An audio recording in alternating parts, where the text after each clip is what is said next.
Bienvenue à toi, ici on va parler de l'épuisement, on va détailler chacune des formes d'épuisement. Ici la première, l'épuisement physique, et j'avais fait une vidéo qui expliquait les 4 types d'épuisement qui existent, donc n'hésite pas à aller la voir et puis tu verras les suites aussi des vidéos avec chaque fois le détail de chaque forme d'épuisement.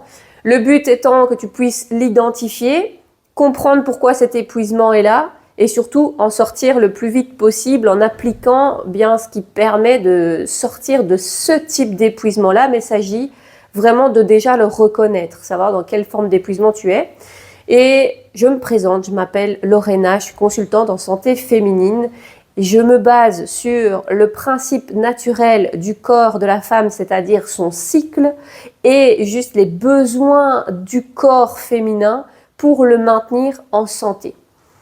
Je vais faire une petite parenthèse aussi ici sur mon expérience. En fait, le système médical, ce vers quoi on va se diriger instinctivement maintenant dans notre génération pour prendre en charge notre santé, eh bien pour moi, ça n'a pas été possible parce que je suis potentiellement beaucoup trop sensible, en tout cas trop réactive aux médicaments.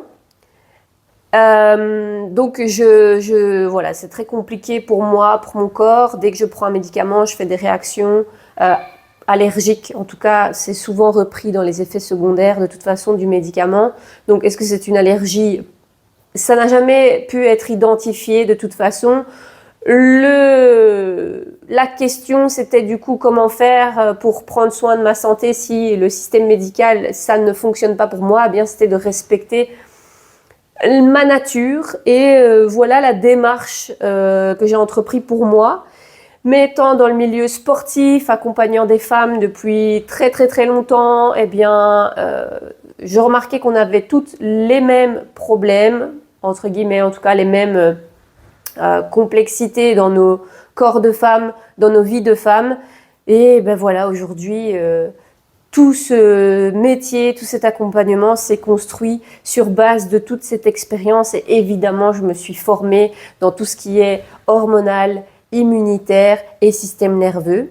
Et c'est pour ça qu'on va justement parler de comment on épuise tous ces systèmes-là qui fait qu'on se retrouve dans des états de santé qui ne sont pas bons, là où on va avoir des dérèglements, des ballonnements, des cycles irréguliers, des SPM, des douleurs de règles, du brouillard mental, des états dépressifs, des émotions en dents de scie. Et tout ça, eh bien, ça nous use au quotidien. On ne se sent pas en pleine santé et c'est là où Lorena intervient.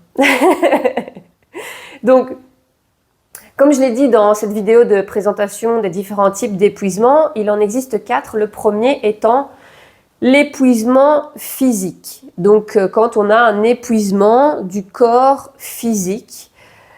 Mais tu vas voir que, en fait, ces 4 types d'épuisement, de toute façon, arrivent sur le plan physique à un moment donné. C'est-à-dire que s'il y a une autre forme d'épuisement qui est là, à un moment donné, ça vient épuiser le corps et donc l'épuisement devient aussi physique. Donc de toute façon, le physique, le corps, c'est quelque chose à reposer en permanence, c'est vraiment un besoin. Et d'ailleurs, eh bien c'est le sommeil. Voilà. Donc ça c'est vraiment quelque chose d'hyper important, mais tu vas le remarquer aussi, parfois, c'est pas parce qu'on dort que on se sent reposé, parce que l'épuisement n'est pas que physique, mais c'est déjà une forme de sortir de l'épuisement en général, c'est déjà d'agir sur l'épuisement physique qui est de, du coup, reposer son corps. Et j'aime bien apporter cette nuance parce que pourquoi on dit reposer, repose-toi, là où quand on dit, donc quand quelqu'un va manifester qu'il est épuisé, on va pas lui dire va dormir, on va lui dire repose-toi. Là où quelqu'un nous dit je suis fatigué, on va lui dire va dormir et on va pas lui dire forcément quoique repose-toi. Mais il y a une vraie nuance déjà entre être fatigué et être épuisé.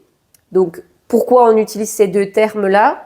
Et entre dormir et se reposer. Et se reposer, si on vient vraiment regarder le mot, il y a se poser et il y a le devant, reposer, qui signifierait qu'on répète quelque chose. Donc c'est comme si on se posait à nouveau sur quelque chose de posé. Et c'est vraiment ça. Donc le repos, vraiment trouver le repos pour moi, et d'après ce que je peux lire aussi, et d'après voilà, toutes les connaissances que j'ai pu emmagasiner, mais il n'empêche que là, ce que je te diffuse, c'est jamais que ma façon de voir les choses selon mon prisme, et vois si ça te correspond ou non. Hein. On est là aussi pour échanger et voir.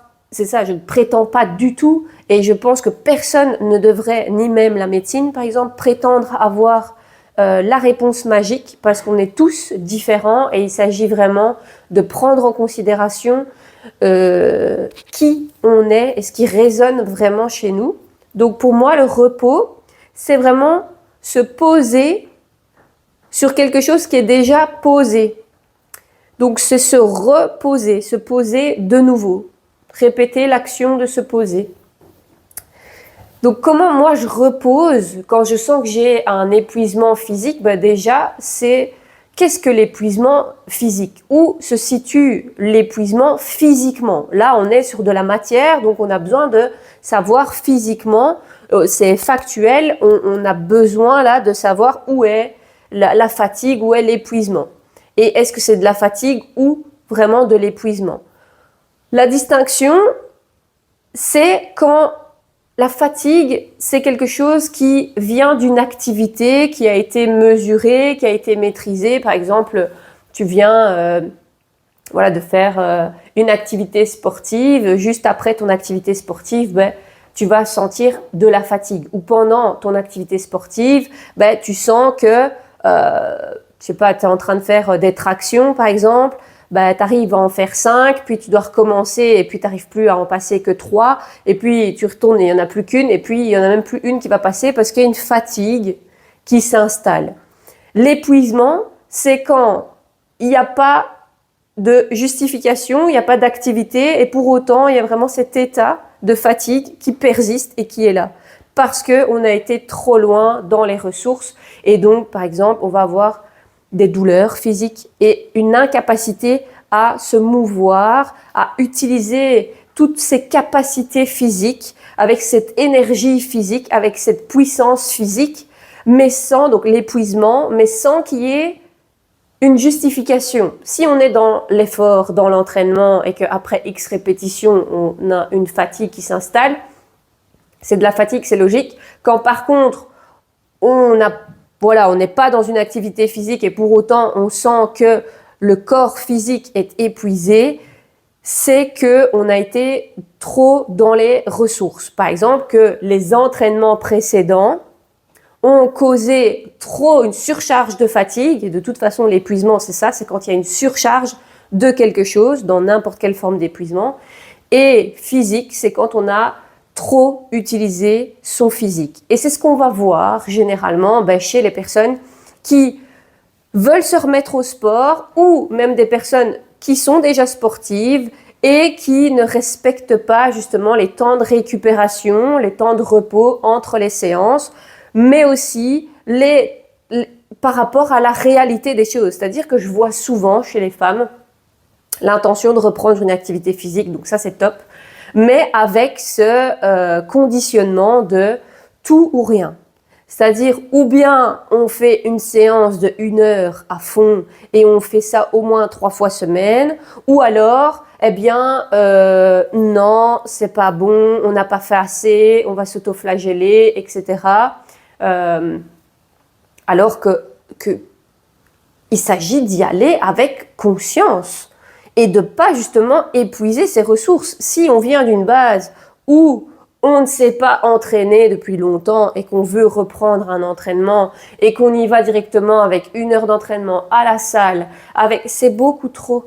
Et donc il y a de la fatigue physique parce que le corps n'est pas prêt à subir tout ça, parce qu'aussi il y a cette idée de il faut se donner à fond, et il faut transpirer, il faut finir tout rouge, et il faut avoir mal, etc. Alors que non, ça c'est pas possible, et le corps va s'en protéger de toute façon parce qu'il aura besoin d'espace suffisamment sécure, de se reposer pour se régénérer et retrouver ses capacités. Mais s'il décèle que ça, c'est trop dangereux et c'est trop impactant, il n'y retournera pas de toute façon. Et c'est pour ça qu'on voit que c'est pas un manque de volonté chez les femmes, mais même chez les hommes, hein, là pour le coup, mais de vouloir faire du sport. C'est juste que on ne respecte pas le corps physique avec ses capacités d'évolution. Et donc, on vient l'épuiser. Et l'épuisement physique, eh bien, ça va être typiquement aussi des courbatures, mais vraiment un état aussi où, genre, le corps est lourd. Et il est vraiment, voilà, on n'arrive pas à utiliser ses muscles, on n'arrive pas à utiliser, on n'arrive pas à bien se maintenir, on n'arrive pas à rester dans des positions debout, par exemple, des positions actives du corps, longtemps, sans avoir une douleur, sans avoir une forme d'inconfort, etc. Donc ça, c'est comme ça qu'on va pouvoir identifier l'épuisement physique. C'est quand le corps physique devient inconfortable, voire douloureux, mais d'un point de vue de ses fonctions mobiles, de ses fonctions, voilà, de plus dans le mouvement. Voilà, ça c'est vraiment l'épuisement physique. On verra qu'il y a une différence avec l'épuisement métabolique, qui est la deuxième forme d'épuisement de laquelle je parlerai, parce que là, c'est des douleurs plutôt internes, des douleurs de fonctionnement. Mais de toute façon, ils sont tous quand même liés, parce que la douleur physique vient aussi du métabolisme, parce qu'on est venu beaucoup trop détruire peut-être les fibres musculaires. Donc, on est sur du métabolisme. Et du coup, il n'y a pas assez de récupération derrière, il y a un épuisement. Voilà, donc tout est toujours lié. Mais en tout cas, on a ici cette forme d'épuisement physique où on va le déceler parce qu'il y a des douleurs, des tensions dans le corps en lien avec des positions du mouvement ou une activité du corps physique. Donc, pour bien le distinguer. Et comment on repose ça? Eh bien, c'est en reposant son corps physique.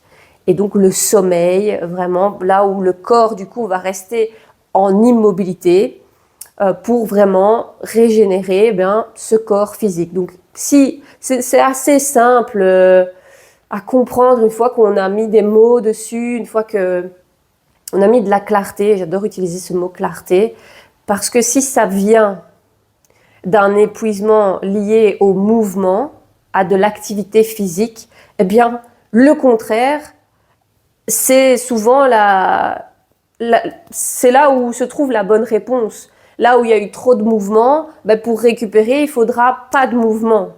Donc, voilà comment on peut le déceler et comment on peut surtout trouver une réponse à ça pour se reposer et sortir de cet état d'épuisement physique.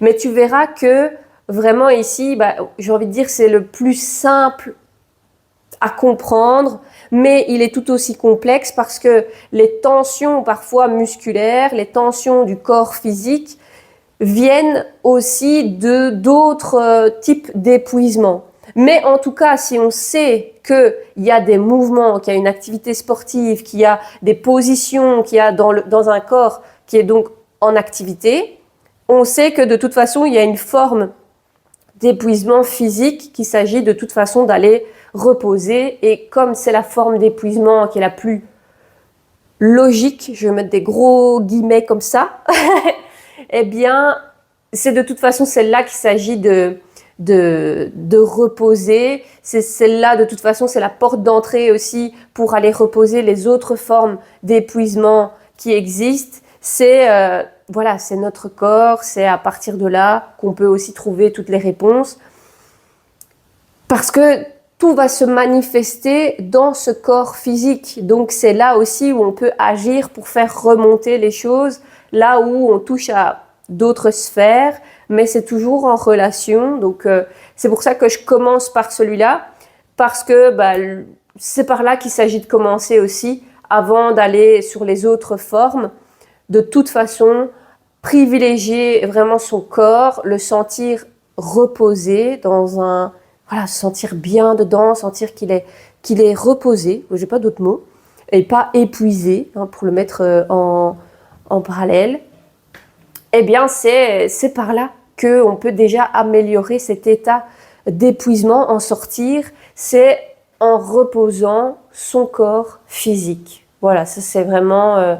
c'est ce que je recommande de toute façon en premier lieu, dès que j'ai une personne qui se trouve dans cet état d'épuisement, c'est déjà de dire stop en fait, stop, prends du temps pour vraiment... Voilà, et le but c'est pas de rester toute sa vie comme ça, le but c'est de juste avoir des bulles de repos pour régénérer. Voilà, et en commençant par le corps physique, c'est déjà essentiel, c'est la base, c'est vraiment la base, c'est de se dire ok, ben, mon corps physique a besoin de repos. Et par ce corps physique, de toute façon, je vais aussi avoir accès aux autres formes et pouvoir régénérer, mais vraiment on commence par là. Voilà, j'espère que cette vidéo t'a aidé. En tout cas, si tu veux mieux comprendre toutes ces formes d'épuisement, n'hésite pas à aller consulter les vidéos donc avec la reprise des 4 formes d'épuisement et chaque forme d'épuisement détaillée comme celle-ci.